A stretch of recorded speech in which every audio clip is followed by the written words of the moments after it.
Hi friends, எல்லாரும் எப்படி இருக்கீங்க? நான் வந்து ஆரி செகண்ட் கிளாஸ் எடுக்கலாம்னு இருக்கேன். ஃபர்ஸ்ட் கிளாஸ் பார்க்காதவங்க எல்லாம் போய் ஃபர்ஸ்ட் கிளாஸ் பார்த்துட்டு வந்துருங்க. இப்போ நம்ம செகண்ட் கிளாஸ்ல என்ன பார்க்குறோம் அப்படின்னா ஃப்ரேம்ல எப்படி துணியை ஃபிட் பண்ணுறதுன்னு பார்க்க போகிறோம். ரெண்டாவது ஸ்டாண்டில் நம்ம துணி வைக்கும்போது துணி எப்படி அழுக்காகாமல் இருக்கிறது, நமக்கு எப்படி டிஸ்டர்பன்ஸ் இல்லாமல் இருக்கிறது அப்படின்னு சொல்லிட்டு அதை பற்றி பார்க்க போகிறோம். வாங்க பார்க்கலாமா? வாங்க பார்க்கலாம். ஃபஸ்ட்டு இது நம்ம 18 இன்ச் ஃப்ரேம் நம்ம முன்னாடியே உங்களுக்கு காமிச்சிருக்கேன். இந்த ஃப்ரேமில் உள்ள நட்டை வந்து நல்லா லூஸ் பண்ணிக்கணும். இப்படி பிடிச்சிட்டு நம்ம லூஸ் பண்ணிக்கிறோம். இங்கே பாருங்கள், நான் இந்த அளவுக்கு லூஸ் பண்ணிக்கிறேன். லூஸ் பண்ணிவிட்டு நம்ம உள்ளே உள்ள அந்த இதை வந்து தனியாக எடுத்துகிறோம். நமக்கு 2 இதாக தெரியும், 2 சர்க்கிள் கிடைக்கும். பாருங்கள், 2 சர்க்கிள் கிடைக்குதா?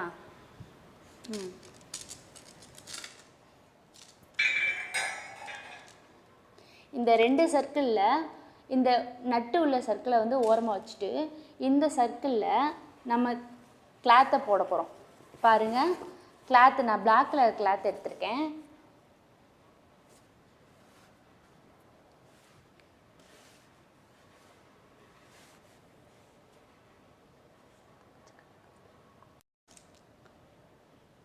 இப்படி நம்ம கிளாத்தை வச்சிட்டோம். வச்சதுக்கப்புறம் நம்ம நட்டு உள்ள அந்த இதை கீழே நம்ம ஃப்ரேம் வச்சுருக்கோமா, அந்த ஃப்ரேமோட இந்த இதில் வந்து ஃபிட் பண்ணிடணும். நல்லா ப்ரெஸ் பண்ணி விட்டுறணும். ப்ரெஸ் பண்ணிட்டோமா? ப்ரெஸ் பண்ணதுக்கப்புறம் என்ன பண்ணுறோன்னா இந்த நட்டை வந்து இந்த நட்டை நம்ம கையில் பிடிச்சிக்கணும். பிடிச்சிட்டு நம்ம இப்படி கொஞ்சம் ரொம்ப டைட் பண்ண வேண்டாம், ஒரு மீடியமாக டைட் பண்ணிக்க வேண்டியதான். நான் மீடியமாக டைட் பண்ணிட்டேன். டைட் பண்ணதுக்கப்புறம் நமக்கு லூஸாக தான் இருக்கும் துணி. அப்போது நம்ம என்ன பண்ணணும் அப்படின்னா, இங்கே பாருங்கள், இந்த கட்டை விரல் பெருவிரல் இருக்குங்களா, இதை வந்து இங்கே வச்சுக்கணும். இந்த நம்மளோட ஆள்காட்டி விரலை இந்த முதல்ல இருக்கிற ஃப்ரேம் மேலே வச்சுக்கணும். மேலே உள்ள ஃப்ரேமு கீழே உள்ள ஃப்ரேமு வச்சுட்டு நம்ம இந்த துணியை இந்த கையில் இப்படி பிடிச்சி இழுக்கணும். இழுத்தா நமக்கு டைட் கொடுக்கும், துணி வந்து டைட் கொடுக்கும். பாருங்கள், நான் இழுக்க டைட் வருதா? இங்கே பாருங்கள், நான் ஃபுல்லாக வந்து நல்லா டைட் பண்ணிட்டேன். நான் டைட் பண்ணது உங்களுக்கே தெரியும். இங்கே பாருங்கள், இப்படி இது பண்ணால் நமக்கு சவுண்டு வரும். உள்ளே நல்லா டைட் பண்ணிட்டேன். ப்ரெஸ் இங்கே பாருங்கள், நம்ம தட்டுனா சவுண்ட் கேட்கும், நமக்கு லூஸ் கிடைக்கும். லூஸ் கிடைக்காமல் நல்லா டைட்டாக வச்சுக்கணும். வச்சுட்டதுக்கப்புறம் இந்த நட்டு இருக்குல்ல, இதை மறுபடியும் நம்ம நல்லா டைட் பண்ணிக்கணும். அப்போ தான் நம்ம வந்து ஸ்டிச் பண்ணும்போது நமக்கு துணி மறுபடியும் உள்ளே போகாமல் இருக்கும். நல்லா டைட் பண்ணிக்கணும். நான் நல்லா டைட் பண்ணிட்டேன். பாருங்கள்,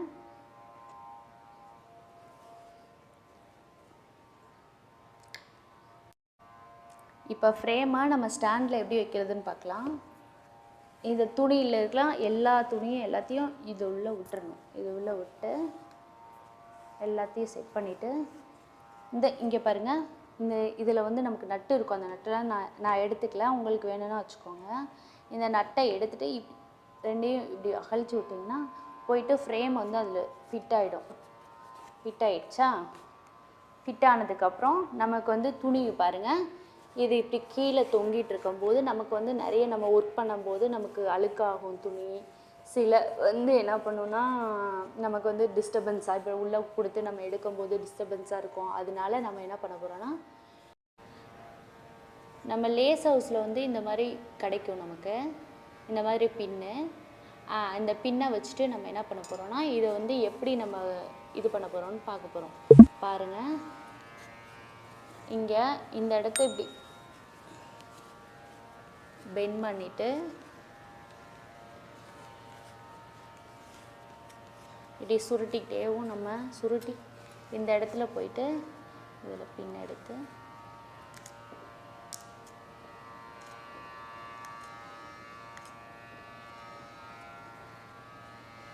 அடியில் வந்து நம்ம இந்த துணியோட ஃபிட்டிங்காக குத்த போகிறோம்.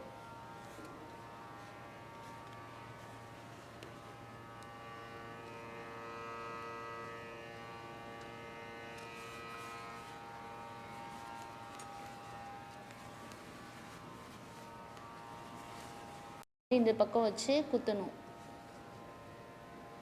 ஃபஸ்ட்டு கஷ்டமாக தான் இருக்கும், அப்புறம் போக போக நமக்கே பழகிடும்.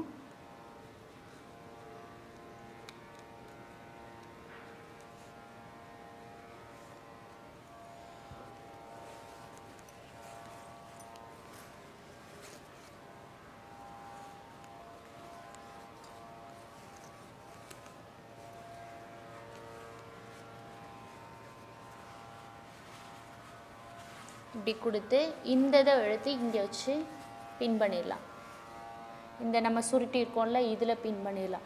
ஏன்னா அங்கே உள்ளதில் பின் பண்ணோன்னா நமக்கு வந்து ஸ்டிச் பண்ணும்போது டிஸ்டர்பன்ஸாக இருக்கும். பின் பண்ணியாச்சு. இங்கே பாருங்கள், நமக்கு டிஸ்டர்பன்ஸ் இல்லாமல் ஸ்டாண்டுக்கு அடியில் நம்ம எந்த ஒரு துணியுமே இல்லாத மாதிரி இருக்கா பாருங்கள். அப்போது நமக்கு வந்து கம்ஃபர்டபுளாக இருக்கும். நம்ம வந்து 2 கை யூஸ் பண்ணி தான் நம்ம ஆரி போடுவோம். கீழே உள்ள கையும் யூஸ் பண்ணணும், மேலே உள்ள கையும் யூஸ் பண்ணும்போது நமக்கு வந்து இந்த துணி டிஸ்டர்பன்ஸ் இல்லாமல் இருக்கிறதுக்கு இது ஒரு டிப்பு, பார்த்துக்கோங்க. ஓகே ஃப்ரெண்ட்ஸ், செகண்ட் கிளாஸ் முடிஞ்சிருச்சு. அடுத்தது தேர்ட் கிளாஸ் பார்க்கலாம். கிளாஸ் எடுக்கிறது பிடிச்சிருந்ததுன்னா லைக் பண்ணுங்கள், ஷேர் பண்ணுங்கள், கமெண்ட் பண்ணுங்கள், மறக்காமல் சப்ஸ்கிரைப் பண்ணுங்கள், பெல் ஐக்கானை கிளிக் பண்ணுங்கள். பாய்.